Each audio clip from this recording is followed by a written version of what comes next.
Perlas de la primera epístola universal de Pedro. ¿Qué es la leche espiritual no adulterada? ¿Quién es la piedra viva? ¿Cómo llegamos a ser piedras vivas? ¿Qué características tiene el pueblo de Dios? ¿Qué hizo Jesús para llevar en su cuerpo nuestros pecados? Buen día, hermanos de esperanza. Continuamos con el estudio de la carta de Pedro, la primera carta. Oremos. Padre nuestro que estás en los cielos, santificado y glorificado sea tu santo nombre, Señor. Nos presentamos ante ti para rogarte que nos dirijas a lo largo del estudio de tu palabra, que tú puedas darnos entendimiento, que tú puedas ayudarnos a comprender, a descubrir las perlas que necesitamos para nuestro crecimiento espiritual. En el nombre de Jesús te lo pedimos. Amén. Buen día, una vez más, hermanos de esperanza. Gracias por acompañar cada día. Gracias por separar un tiempo para acompañar este estudio. Hay muchas opciones para seguir en las redes. Hoy en día hay muchos hermanos de iglesia que están enseñando. El propósito de este segmento, de estos videos, el propósito es buscar las perlas y aplicarlas a nuestra vida. Si nosotros vamos entendiendo el mensaje, si nosotros vamos aplicando las perlas a nuestra vida, entonces los cambios lo vamos a ver. Santiago nos ha demostrado que la religión es práctica, va más allá de simplemente la teoría. La vida cristiana es un estilo de vida, no es solo palabras o creencias muertas. Y es lo que estamos encontrando también en esta epístola. Lo hemos visto en las cartas a los Efesios, a los Colosenses, a los Filipenses. La religión es viva, es práctica. La palabra de Dios se tiene que vivir. Y en la medida que nosotros vivamos la palabra de Dios, seremos transformados. Y es esa transformación la que necesitamos. Es esa transformación la que va a hacer de nosotros candidatos al reino de los cielos. Va a hacer de nosotros los escogidos, los santos del Señor. Continuamos con las exhortaciones a una fe viva, a una firme vida cristiana. Desde el versículo 13 del capítulo 1 hasta el capítulo 4, versículo 19, nos vamos a ir encontrando con exhortaciones del apóstol Pedro a una firme vida cristiana. En los versículos 1 al 8 de este capítulo 2, encontramos nosotros la necesidad del aumento del conocimiento y de la madurez cristiana. Insisto, de los versículos 1 al 8, el mensaje que nos da el apóstol Pedro es sobre la necesidad del aumento del conocimiento. Necesitamos conocer más, pero también madurar espiritualmente, la madurez cristiana. Desechando pues toda malicia, todo engaño, hipocresía, envidias y todas las detracciones. Desechando. El apóstol nos pide que desechemos. Miren, estas líneas son la continuación del capítulo 1. En el capítulo 1, desde el versículo 13, el apóstol nos hace un llamamiento a la vida santa. Y ahora nos dice desechando. ¿Cómo terminó el versículo 25? Dice, mas la palabra del Señor permanece para siempre. Y esta es la palabra que por el Evangelio os ha sido anunciada. Hemos recibido el mensaje, el Evangelio, la palabra de Dios. Y ahora lo que nos corresponde es desechar toda malicia, malignidad, bajeza. La malicia incluye toda clase de vicio y maldad. También se nos pide desechar todo engaño, traición, astucia, dolo. Es terrible encontrarnos con personas que profesan ser cristianos, que utilizan el nombre de Dios para engañar, para caer en dolo. Desechar también toda hipocresía. ¿Qué es la hipocresía? Es fingir. Es como una especie de representación teatral. También debemos desechar, dice, toda envidia. Estar mirando a los demás, comparándonos con los demás. La envidia es consecuencia generalmente de compararnos con los demás. Este tiene más, este recibe más. Desechar toda envidia y todas las detracciones. En otras versiones leemos nosotros como difamaciones. Todas las difamaciones. Podemos ver 2 de Corintios capítulo 12, versículo 20. ¿Has recibido la palabra de Dios? ¿Has recibido el Evangelio? Pues debes desechar malicia, engaño, hipocresía, envidias, detracciones o difamaciones. Desead, desead, como niños recién nacidos, como aquellos que están empezando la experiencia del nuevo nacimiento, los recién nacidos. Desead. Recuerden, en Hebreos 5 y 6 vimos nosotros la diferencia entre los niños y los adultos, la comida para niños y la comida para adultos. Y aquí el apóstol nos habla de niños recién nacidos, de aquellos que están experimentando el nuevo nacimiento, el primer amor, como dice Apocalipsis 2. La leche espiritual no adulterada. Desead, anhelar, buscar. El salmista dice: mi alma tiene sed de Dios. Y ahora se nos pide que deseemos como niños recién nacidos la leche espiritual. La leche, por ejemplo, la leche materna, recomiendan los nutricionistas que por lo menos los 6 primeros meses, si no es más, debiera ser el alimento de los recién nacidos. La leche. Y aquí el apóstol Pablo hace esa comparación. ¿Y qué son a qué llama el apóstol Pablo como leche? A los principios sencillos, elementales, lo que Hebreos llama los rudimentos, el ABC de nuestra fe en Jesús, los fundamentos del Evangelio, la leche espiritual. Pedro usa esta palabra leche para significar el alimento espiritual que necesitan todos los cristianos durante su vida. ¿Se van dando cuenta? La leche espiritual. ¿Y qué es desear la leche espiritual? Es ir dejando de lado malicia, engaño, hipocresía, envidias y difamaciones o detracciones. La leche espiritual no adulterada. Vivimos tiempos en los cuales todo se adultera. Y lo adulterado parece ser lo real, como cuando falsifican las monedas, los billetes. También la leche espiritual es adulterada. Y el apóstol nos exhorta a buscar, a desear la leche espiritual, pero no adulterada. ¿Y cómo es que nosotros vamos a estar seguros de que la leche espiritual que estamos consumiendo no es adulterada? No es tan complicado, es sencillo.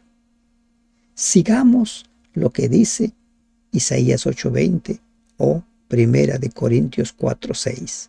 A la ley y al testimonio Si no dijeren conforme a esto es porque no les ha amanecido. Aprendamos a conformarnos con lo que está escrito. Aprendamos a no pensar más allá de lo que está escrito. Todo lo que se diga, si no está escrito, es pura especulación, es una leche adulterada, una leche sin engaño, una leche sin pareceres personales. La palabra de Dios no debe ser adulterada porque la palabra de Dios vino a nosotros por voluntad del Señor, no por voluntad nuestra. No nos corresponde a nosotros añadir ni quitar, para que por ella crezcáis para salvación.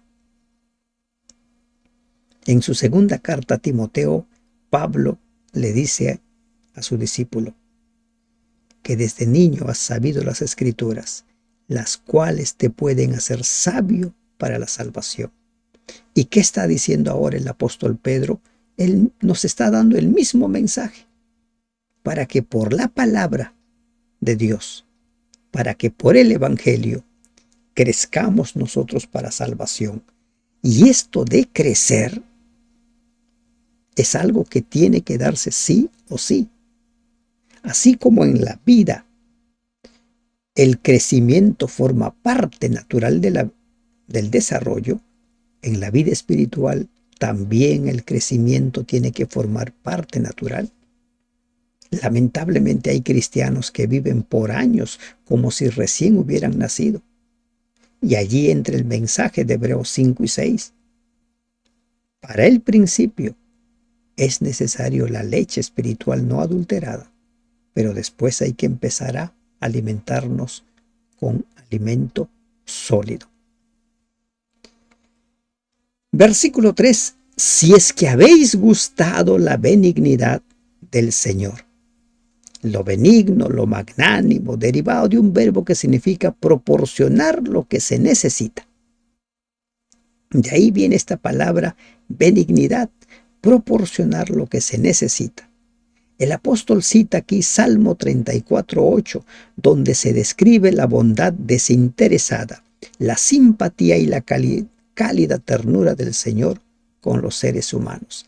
Si es que habéis gustado la benignidad del Señor, si es que habéis gustado el amor de Dios, debes buscar la leche espiritual no adulterada. ¿Y qué es? Una leche libre de malicia, engaño, hipocresía, envidias y todas las detracciones. Todas, ¿no? Las injurias, las acusaciones, como hemos ido viendo nosotros en nuestro estudio. Hay que alimentarnos de la palabra de Dios. Pero insisto, aprendamos a no añadir ni quitar. Acercándonos a Él, ¿no? Quitamos todo lo perjudicial, pero vamos al lado positivo. ¿Qué es lo que tengo que incorporar? No se trata simplemente no esto, no esto, no esto, sino ahora, ¿qué es lo que tengo que incorporar? Si yo he gustado, como dice el versículo 3, si yo he gustado la benignidad del Señor, si yo estoy deseando la leche espiritual no adulterada, me voy a acercar a Cristo. Me voy a acercar a Cristo. Voy a buscar a Cristo. Así como un niño a menudo siente hambre, el cristiano también continuamente tiene necesidad del alimento espiritual, entrega su vida cada día a Cristo y las bendiciones de Dios se renuevan en él. Gálatas 2:20. Con Cristo estoy juntamente crucificado. Acercarnos a Él. ¿Qué significa acercarnos a Él? Piedra viva. ¿Qué significa? Morir cada día. Cargar nuestra cruz. Jesús lo dijo. El que quiera venir en pos de mí, tome su cruz y sígame. ¿Y qué significa tomar nuestra cruz? Morir cada día. Piedra viva. El Señor Jesucristo es la piedra viva La piedra como símbolo de Cristo, la piedra viva, una piedra que no está muerta, una piedra que no es inerte. Miren, aquí está utilizando un simbolismo el apóstol Pedro. Se está anticipando a lo que nos va a decir en el versículo 6. Una profecía concerniente a Jesús como la principal piedra del ángulo de la iglesia. Acerquémonos a él, piedra viva, desechando ciertamente o desechada ciertamente por los hombres, mas para Dios escogida y preciosa. La piedra desechada. Jesús mismo refirió este hecho. Y la historia cuenta que esa piedra desechada, esa piedra angular desechada, se dio en el tiempo cuando se estaba construyendo el templo, en los tiempos de Salomón. Y una piedra angular, por alguna razón, fue desechada. Y esa acción fue tomada para ilustrar la obra de Cristo. Desechada. Los hombres contemplaron a Cristo, lo observaron y consideraron que no tenía las cualidades que querían ver en el Mesías. Cuando Cristo estuvo aquí, lo desecharon. ¿Qué decían? ¿No es este el hijo del carpintero? ¿No sabemos nosotros dónde vive? ¿No conocemos nosotros también a sus hermanos, sus hermanas? Y por lo tanto lo desecharon, lo rechazaron. Para ellos él no era el Salvador. La nación judía tomó entonces una decisión, como lo han venido haciendo millones de personas a través de los siglos, rechazar a Jesús. Pero nosotros, los que estamos participando de esa experiencia del nuevo nacimiento, nos acercamos a Él. Para con Dios, Cristo es piedra escogida y preciosa. ¿Y dónde radica el valor de Cristo? En que Él tomó nuestro lugar, en que Él murió en lugar de nosotros. Piedra preciosa y escogida. Él pagó nuestra deuda.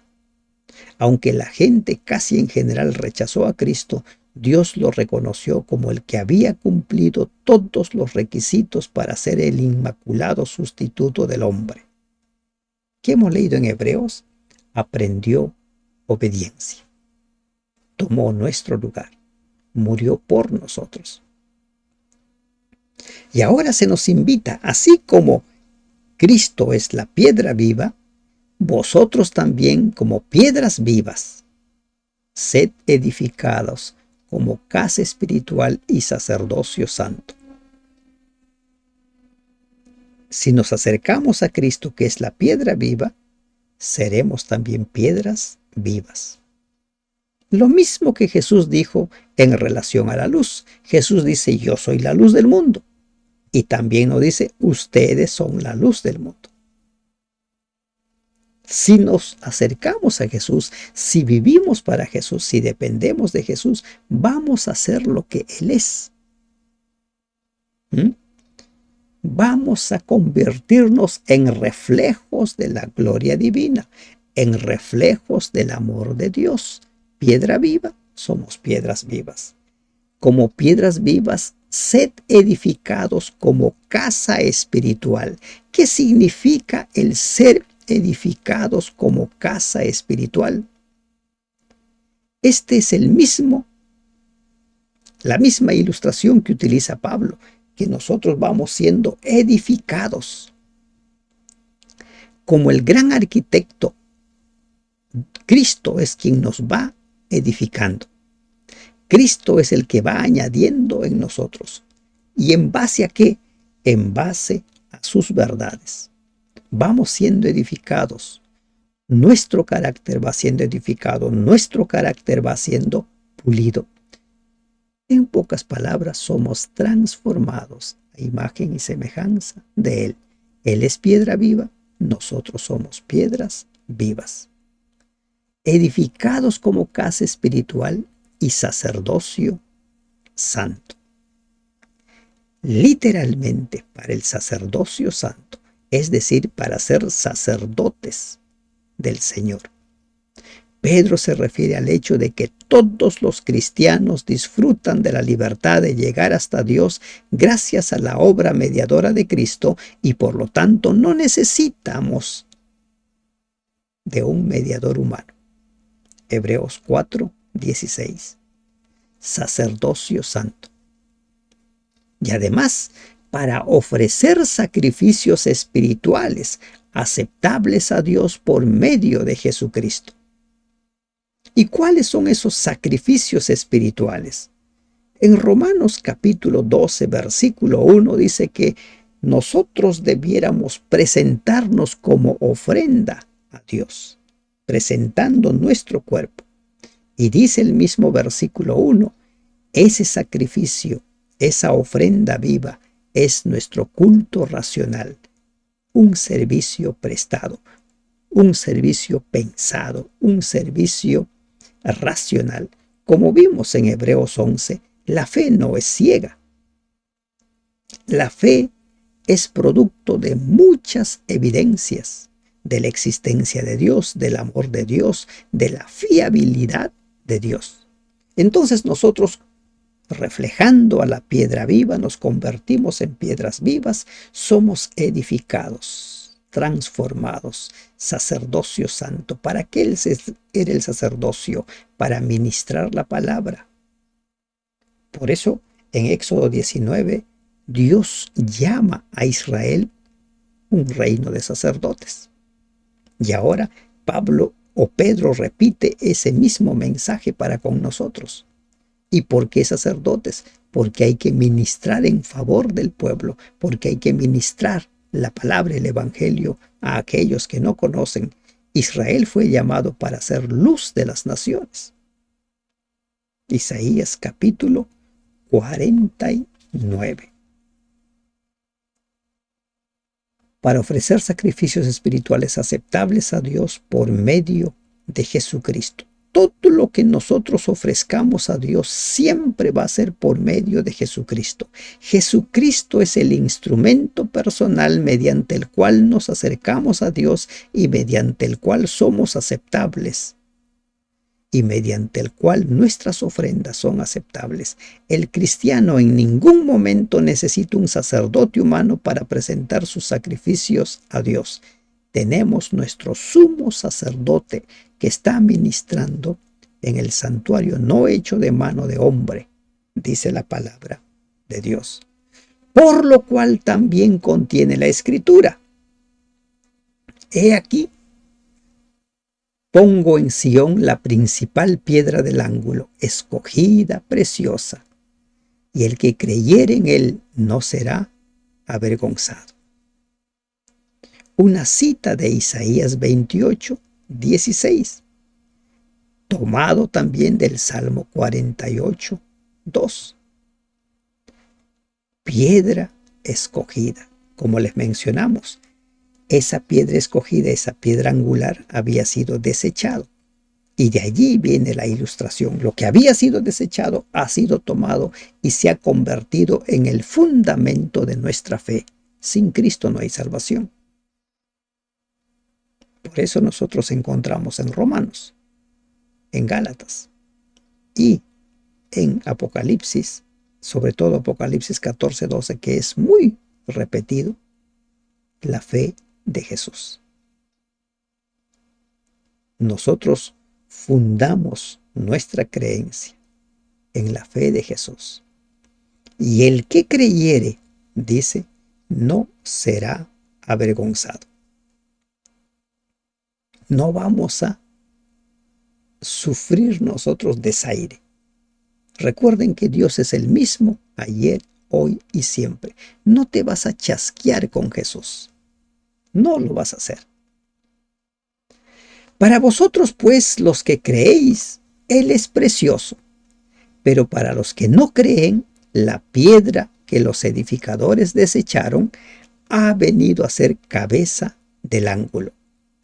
Para los que creemos, sabemos del valor de Jesús. Sabemos cuán valioso es su obra. Sin Él no hay salvación. Pero dice, para los que no creen, para ellos, la piedra que los edificadores desecharon ha venido a ser cabeza del ángulo. La principal. ¿Qué quiere decir cabeza del ángulo? La base, el fundamento. Es por eso que nosotros tenemos que ceñirnos al Evangelio, ceñirnos a su palabra, a su mensaje. No añadir ni quitar. Cuando tú añades, cuando tú vas utilizando y vas añadiendo tus pareceres personales, vas adulterando el Evangelio, vas adulterando la leche espiritual. Y piedra de tropiezo y roca que hace caer, porque tropiezan en la palabra siendo desobedientes. ¿Cómo tropezamos en la palabra? Siendo desobedientes. ¿Cómo es que él se convierte en piedra de tropiezo? Porque, como le dijo a los fariseos, si yo no les hubiera hablado, si yo no les hubiera mostrado la luz, ustedes no estarían en problemas. Pero ahora que han visto la luz, que conocen la verdad, están en problemas porque la rechazan. Se convierte en piedra de tropiezo porque sus enseñanzas nos confrontan a nosotros, nos desafían. O aceptamos su evangelio y la vivimos, o vivimos un evangelio a nuestra medida. La nación judía se irritó tanto con el mensaje de Cristo acerca de la justificación por la fe que crucificaron precisamente a la persona que había venido para satisfacer los anhelos más profundos de paz que había en sus corazones. Rechazaron precisamente al medio por el cual Dios se proponía edificarlos y fortalecerles como individuos y como nación. Roca que hace caer. Quien rechaza a Cristo firma, por así decirlo, su propia sentencia de muerte. Tropiezan en la palabra siendo desobedientes. Adán y Eva desobedecieron. Y así vamos encontrando nosotros la desobediencia de Israel, nuestra propia desobediencia, a lo cual fueron también destinados. ¿A dónde están destinados, predestinados los que rechazan a Cristo? A la muerte. Dios ha destinado para la salvación a los que aceptan a Cristo y para condenación a los que rechazan. Cuando los hombres escogen voluntariamente aceptar a Cristo o rechazarlo, se unen con un grupo u otro y son destinados para compartir el destino que Dios preparó de antemano para cada grupo. Vida eterna o muerte eterna. No hay más. No hay un tercer camino. Más vosotros, ¿no? El otro grupo, el grupo que ha aceptado a Jesús como su Salvador. Más vosotros, dice el versículo 9. Sois linaje escogido, real sacerdocio, nación santa, pueblo adquirido por Dios, para que anunciéis las virtudes de aquel que os llamó de las tinieblas a su luz admirable. Como pueblo escogido por Dios, debemos vivir ejemplarmente entre los gentiles, entre los no creyentes. Tú y yo que formamos parte del pueblo de Dios, miren las características que da el apóstol Pedro de la iglesia de Dios, del pueblo de Dios. Hay mucha discusión de las personas sobre quién es la iglesia verdadera, sobre si su iglesia es la verdadera, no es verdadera. ¿Quieres decir así con creces que tu iglesia es verdadera? ¿Quieres decir con creces que tú estás en la iglesia verdadera? Pues bien, aquí están las características. Y puedes ir poniendo un check en cada uno de ellos o una X para decir esto me falta. ¿Estamos o no estamos en la iglesia de Dios? Miren cómo es la iglesia de Dios. Primero, es un linaje escogido. ¿De dónde viene esa elección de Israel? Vino de Abraham. ¿Y por qué eligió Dios a Abraham? Por la fe que él manifestó hacia Dios. Entonces, ¿qué nos hace un linaje escogido? Primero, somos creación de Dios. Segundo, fue la fe de Abraham lo que le convirtió en lo que él llegó a ser. Abraham fue justificado por la fe. Y los hijos de Abraham tenían una misión: enseñar la luz, enseñar el evangelio, vivir la fe. Entonces, lo que nos hace el linaje escogido es esa fe que tuvo Abraham a Dios. Creyó Abraham a Dios y fue contado por justicia. ¿Tienes la fe de Abraham? Pon un check. Real sacerdocio. ¿Cuál es el propósito del sacerdocio? Pero aquí se utiliza algo más: real sacerdocio. Los cristianos, como sacerdotes que son, deben ofrecer a Dios los sacrificios espirituales, que ya lo vimos en el versículo 5. Y también deben, como un conjunto de creyentes completamente consagrados a Dios, ofrecerse como sacrificios vivos. Romanos 12:1. No necesitan de sacerdotes humanos que sirvan como mediadores entre ellos y Dios. Real sacerdocio. ¿Por qué real sacerdocio? Porque somos sacerdotes del Dios Todopoderoso, del Rey de Reyes. Tu vida es la vida de un sacerdote que ofrece sacrificios, el sacrificio vivo a Dios. Si es así, otro check. Estás en el pueblo de Dios. Y si no, reconsidera tu proceder. Y aquí es donde entra. Miren, hay muchos que hablan: se debe tomar este vino, no se debe tomar vino, se debe un poco de vino, no. Cuando los hijos de Aarón murieron por haber ofrecido en fuego extraño, Dios dio la siguiente indicación: los sacerdotes no beberán ningún tipo de licor. ¿Y qué somos nosotros? Real sacerdocio. Así de simple. Nación santa. Así como Dios apartó a la nación judía para que diera testimonio de los principios del gobierno celestial, Deuteronomio 7:6, Isaías 49:6, Isaías 42:6. Más tarde llamó a la iglesia cristiana para que fuera una nación santa que lo representara en la tierra. ¿Representas tú al Señor ante tu comunidad, ante la gente que te rodea? ¿Formas parte de esa nación santa? Otro check, si es que eso se está dando en tu vida. ¿Qué más? Es un pueblo adquirido por Dios. ¿Cómo hemos sido adquiridos? Con su sangre. Cristo compró con su sangre a la iglesia. ¿Qué dice Efesios capítulo 5? Para purificarla, para lavarla, limpiarla y presentar una iglesia sin mancha ni arruga ni cosa semejante. Adquirido por Dios. Hemos sido comprados por la sangre.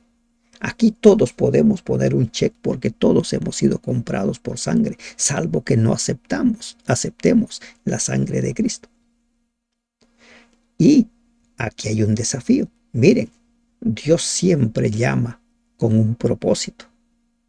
Dios siempre nos da bendiciones con un propósito. ¿Para qué? ¿Para qué somos linaje escogido? ¿Para qué somos real sacerdocio, nación santa, pueblo adquirido? Para anunciar las virtudes de Cristo que nos llamó de las tinieblas a su luz admirable, para Cristo que nos rescató de nuestras obras muertas y nos encaminó hacia la Canaán celestial, para que nosotros anunciemos, y esa es la misión, anunciar las virtudes de Cristo. ¿Qué ha hecho Cristo? ¿Quién es Cristo? Anunciar. dar a conocer. Los cristianos deben, como lo hacía Jesús, revelar a Dios ante el mundo por medio de la simpatía de una personalidad semejante a la de Cristo y de su compasión expresada en hechos. Recuerden, la religión es práctica, no es simplemente palabras. ¿Por qué debemos hacer eso? Porque Él nos rescató. En nuestra vida hay un antes y hay un después. Hemos salido de las tinieblas y ahora estamos en la luz admirable.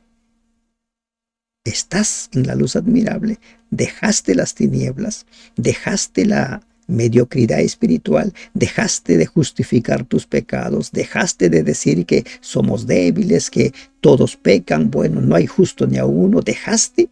Recuerda, ya no estás en las tinieblas, estás en la luz admirable. Si es así, otro check. Si estás anunciando las virtudes del Maestro, otro check. Entonces, estás en la iglesia verdadera.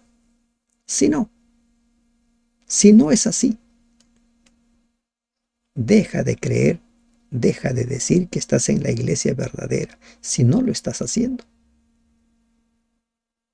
Muchos se pelean diciendo quién es la iglesia verdadera. La iglesia verdadera cumple con estas características, con estos requisitos. Es lindo ser real sacerdotes, ¿verdad? Pero tiene responsabilidades. ¿Y cuál es nuestra responsabilidad?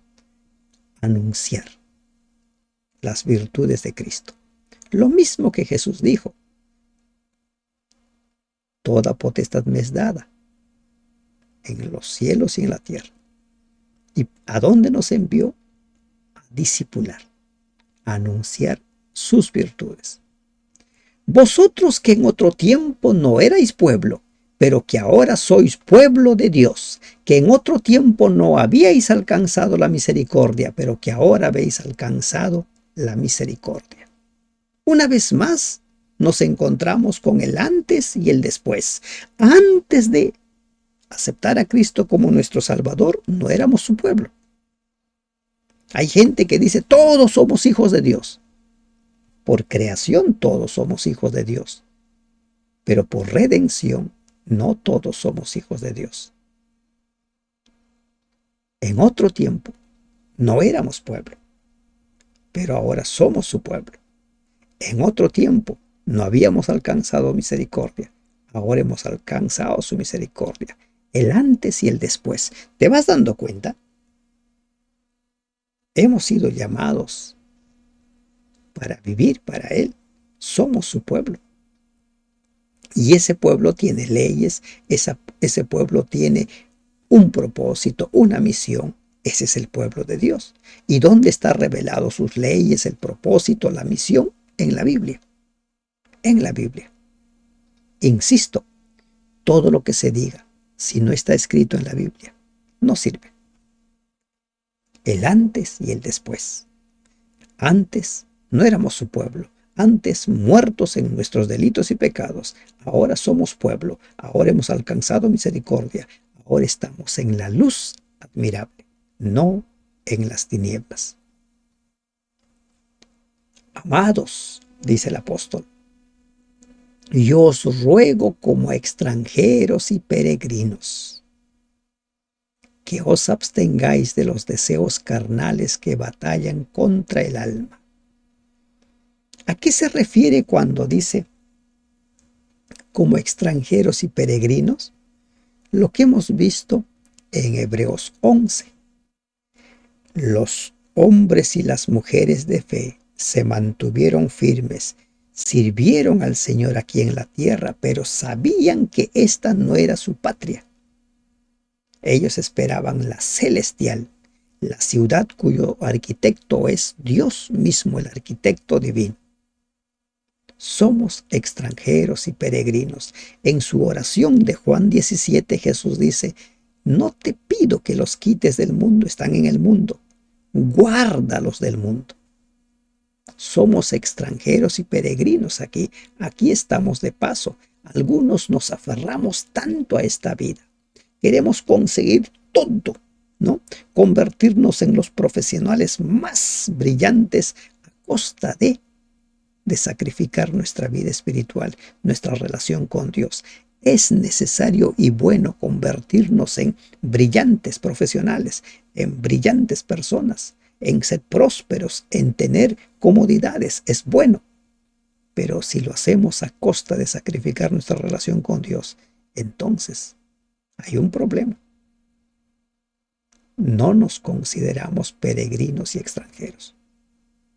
Estamos de paso. Dice el apóstol, recuerda, estás de paso. Cuando llegue el día de descansar, no sufrirás tanto si sabes que eres extranjero y peregrino. Por lo tanto, dice, absténganse de los deseos carnales que batallan contra el alma. Otras versiones dicen los deseos sensuales. La guerra más fuerte y decisiva que tenemos que ganar es contra nosotros mismos.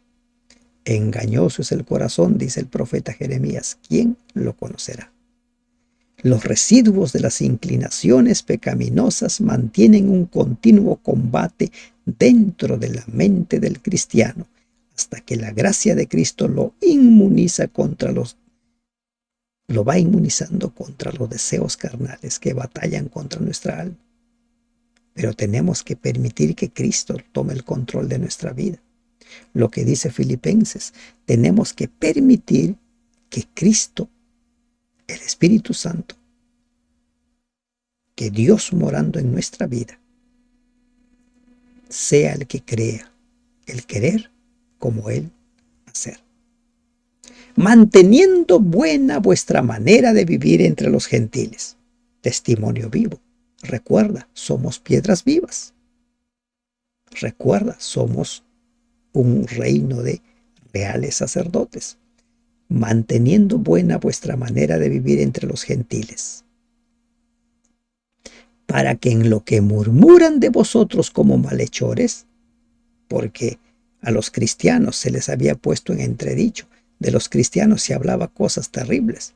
Según cuentan algunos historiadores, había una especie de fábulas que se habían levantado contra los cristianos, que eran personas con los cuales no debían juntarse, ¿no? Y entonces dice, para que en lo que murmuran de vosotros los gentiles, como malhechores, glorifiquen a Dios en el día de la visitación al considerar vuestras buenas obras. Glorifiquen. Los cristianos de origen judío se habían acostumbrado a igualar a israelitas con el pueblo del pacto de Dios y las naciones o gentiles con paganos, alejados de la ciudadanía de Israel y ajenos a los pactos de la promesa, sin esperanza, sin Dios en el mundo. Y se decían muchas cosas. Pero ¿cuál es la invitación? Tenemos que mantenernos como piedras vivas. La gente puede decir mucho de nosotros, pero nosotros tenemos que vivir el mensaje. Tenemos que vivir el evangelio para que la gente, al darse cuenta, al descubrir la verdad, glorifique a Dios. Y dice aquí algo interesante. En el día de la visitación. ¿A qué se refiere con el día de la visitación? Miren, algunos lo toman por el lado de la segunda venida de Cristo y otros lo toman por el lado de cuando conozcan el evangelio. Al inspeccionar el carácter noble de un verdadero cristiano, los paganos tendrían suficiente motivo para glorificar a Dios. La mejor forma en que los incrédulos puedan glorificar a Dios es sometiéndose a su gracia y a su poder para que su carácter sea transformado. Así como nos transforma a nosotros, también transformará la vida de ellos. Pero ¿cómo es que damos testimonio? Por nuestras buenas obras. ¿Y qué son esas buenas obras? El resultado de permitir que el Espíritu Santo more en nosotros. Recuerden Efesios 8:10, hemos sido creados. Todos los que hemos recibido la gracia de Dios hemos sido creados para buenas obras. Por causa del Señor, someteos a toda institución humana, ya sea al rey como a superior, y a los gobernadores como por él enviados para castigo de los malhechores y alabanza de los que hacen bien. ¿Cuál es el mensaje en estos dos versículos? Que los cristianos, el pueblo de Dios, dice, por causa del Señor, el cristiano debe cumplir con sus obligaciones cívicas no solo por el temor al castigo, sino debido al precepto y el ejemplo de su Señor. ¿Cómo hizo Cristo? Se sometió a las autoridades. ¿Recuerdan cuando tuvo que pagar el impuesto? Jesús dijo, yo no debería pagar. Pero Pedro, ve, vas a sacar un pez y ahí vas a encontrar una moneda. Paga el impuesto. Se sometió a las autoridades. Incluso ante Pilato se mostró respetuoso. Incluso ante el Sanedrín que lo acusaba injustamente se mostró allí respetuoso, cayó. He ahí el ejemplo. Hay algunas personas que consideran que cuando la sociedad está mal, entonces hay que volvernos revoltosos, hay que ir a hacer la guerra, hay que ir a destruir propiedades para reclamar nuestros derechos. Aprendamos. Y miren, el apóstol está hablando en los tiempos en los cuales las autoridades romanas prácticamente habían declarado enemigo al cristianismo. Y después del año 70, cuando desaparecen los judíos, los cristianos prácticamente eran proscritos. En esas condiciones, en esas circunstancias, escribe el apóstol: someteos. En Hechos nos da una regla. Cuando dice, es necesario obedecer a Dios antes que a los hombres. Cuando las autoridades van en contra de la voluntad de Dios, en contra de las leyes de Dios, entonces no nos corresponde someternos a ellos. Pero mientras tanto, sí. Puestos por Dios. Romanos también menciona, Romanos 13, que las autoridades han sido puestas por Dios. El respeto a las autoridades, el someternos a las autoridades.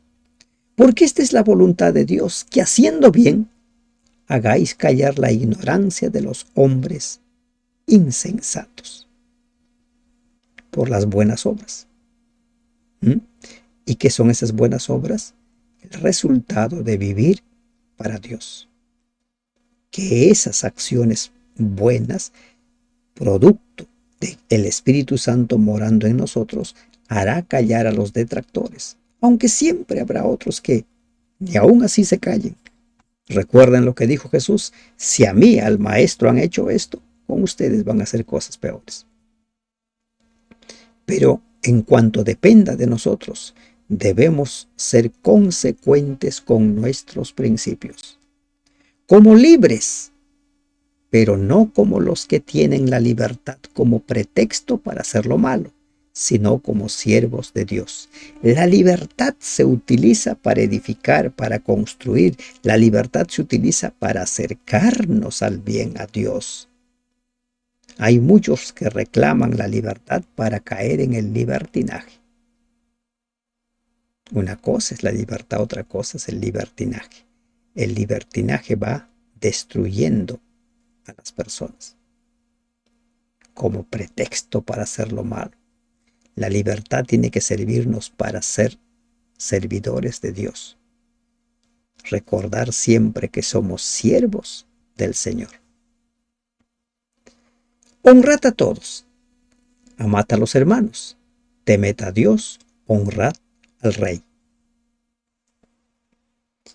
Hay países que en la actualidad están gobernados prácticamente por tiranos. ¿Cómo conducirnos en esas circunstancias como cristianos? ¿Cómo consigue la transformación el cristianismo? ¿Cómo transforma las sociedades? ¿Por medio de guerras? No. Como dijo el profeta a Zorobabel, no con espada ni con ejército, sino con la palabra de Dios. La palabra de Dios trabajó de tal forma que con el tiempo derrumbó ese edificio de la esclavitud. Derribó. De esa forma es como trabaja la palabra de Dios. Honrad, manifestemos el respeto debido a cada uno de los hermanos.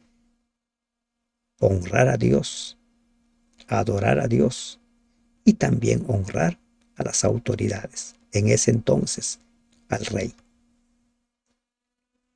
Se nos está describiendo la vida práctica del cristiano. Y en nuestros tiempos, ¿cómo honramos a las autoridades? Cumpliendo con las leyes que se han establecido.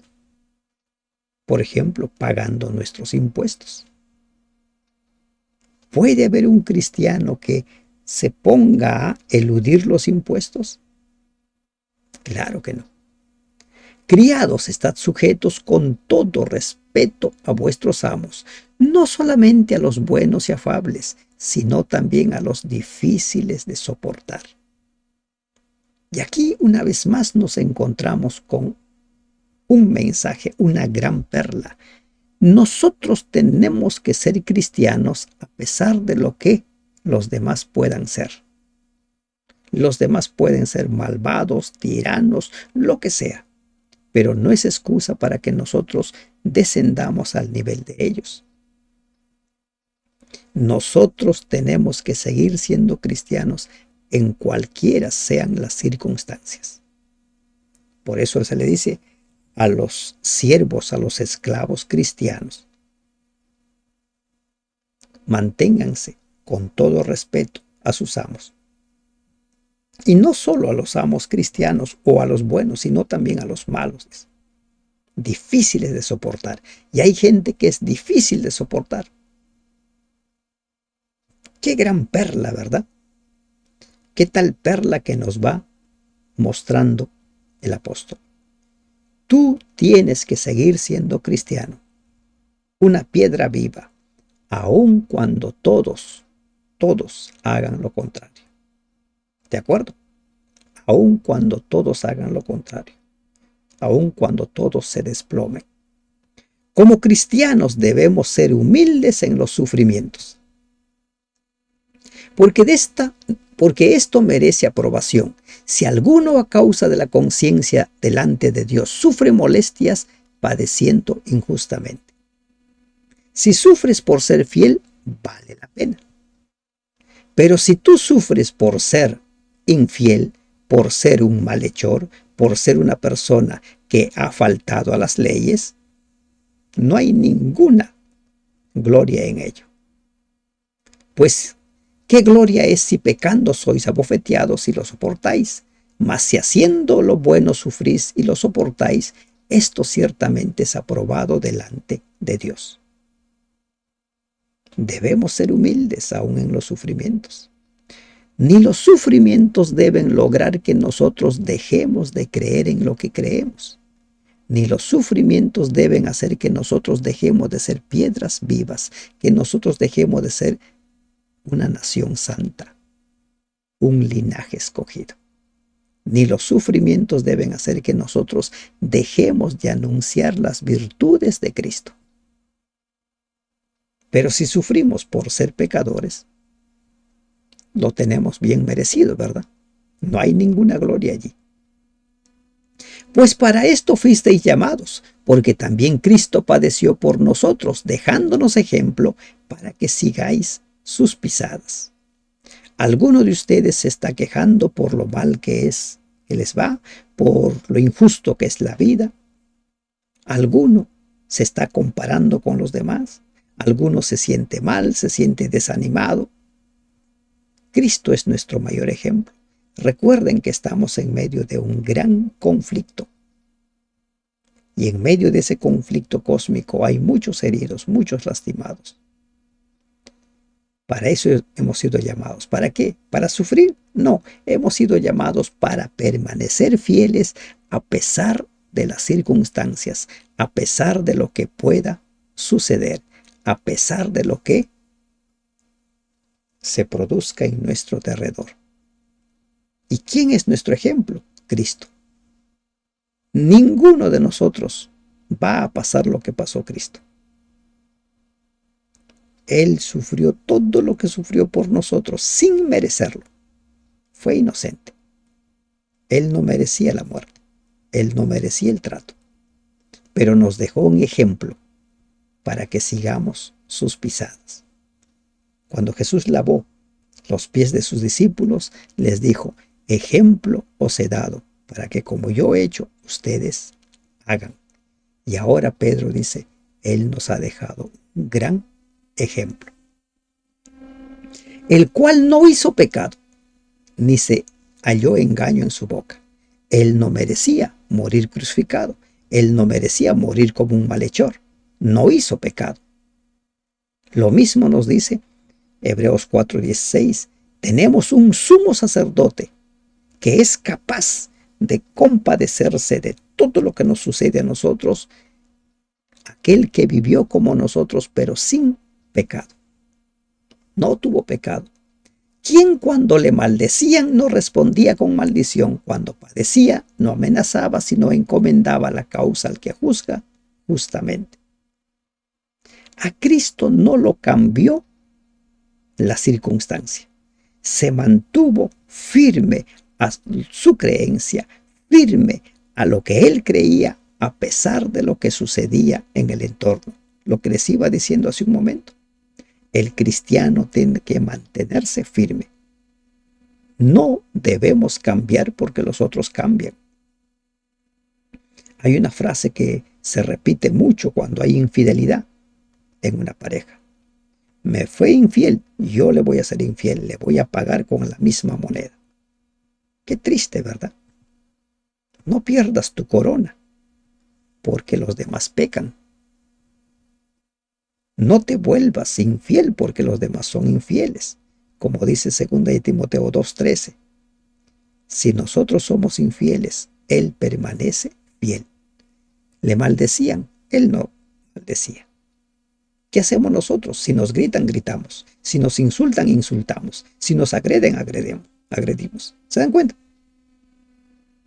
Nosotros tenemos que seguir viviendo de acuerdo a nuestras creencias, de acuerdo a nuestra fe, a pesar de lo que pueda suceder. ¿Quién llevó él mismo nuestros pecados en su cuerpo sobre el madero? Él llevó nuestros pecados. Ese sacrificio hace que nosotros podamos ser salvos. Él cargó con nuestros pecados, como dice Isaías 53. ¿Para qué? Para que nosotros seamos salvos. Oh maravilla, oh amor de Dios. ¿De qué manera manifestó Dios su amor? Cargó nuestros pecados en su cuerpo sobre el madero, para que nosotros, estando muertos a los pecados, vivamos a la justicia, y por cuya herida fuimos sanados. Muertos a los pecados. Miren lo que dice aquí. La muerte de Cristo tiene valor en la medida que nosotros morimos a los pecados. El antes y el después. Piedra viva Él, piedras vivas nosotros. Muertos a los pecados, no justificando nuestros pecados. Y por su herida hemos sido sanados. Porque vosotros erais como ovejas descarriadas, pero ahora habéis vuelto al pastor y obispo de vuestras almas. Éramos como ovejas descarriadas antes de conocer a Cristo, pero ahora hemos entregado nuestra vida al pastor. ¿Recuerdan el buen pastor? ¿Recuerdan el pastor que da su vida por sus ovejas? Juan 10. Él es el pastor que dio su vida por cada uno de nosotros. Él es el obispo de vuestras almas. el sobreveedor, el superintendente, el guardián de nuestras almas. La oveja errante está en peligro de perderse eternamente. El pastor y todos los demás dirigentes de la iglesia necesitan estar llenos de gracia y vitalidad cristiana para hacer volver al gran pastor a los miembros descarriados de la iglesia. Con este mensaje terminó su carta el apóstol Santiago. Que hagamos volver a los descarriados al gran pastor y obispo de vuestras almas. Esa es nuestra misión. Mientras nos preparamos para el encuentro con Cristo, mientras nosotros seguimos reflejando la luz de Cristo como piedras vivas, mientras nosotros seguimos perteneciendo y formamos parte de la iglesia de Dios, real sacerdocio, nación santa, pueblo adquirido por Dios, vamos anunciando las virtudes de Cristo, vamos mostrando a la gente al gran Salvador, aquel que cargó con nuestros pecados en el madero, para que nosotros muramos a nuestros pecados. Que Dios te bendiga. Amén.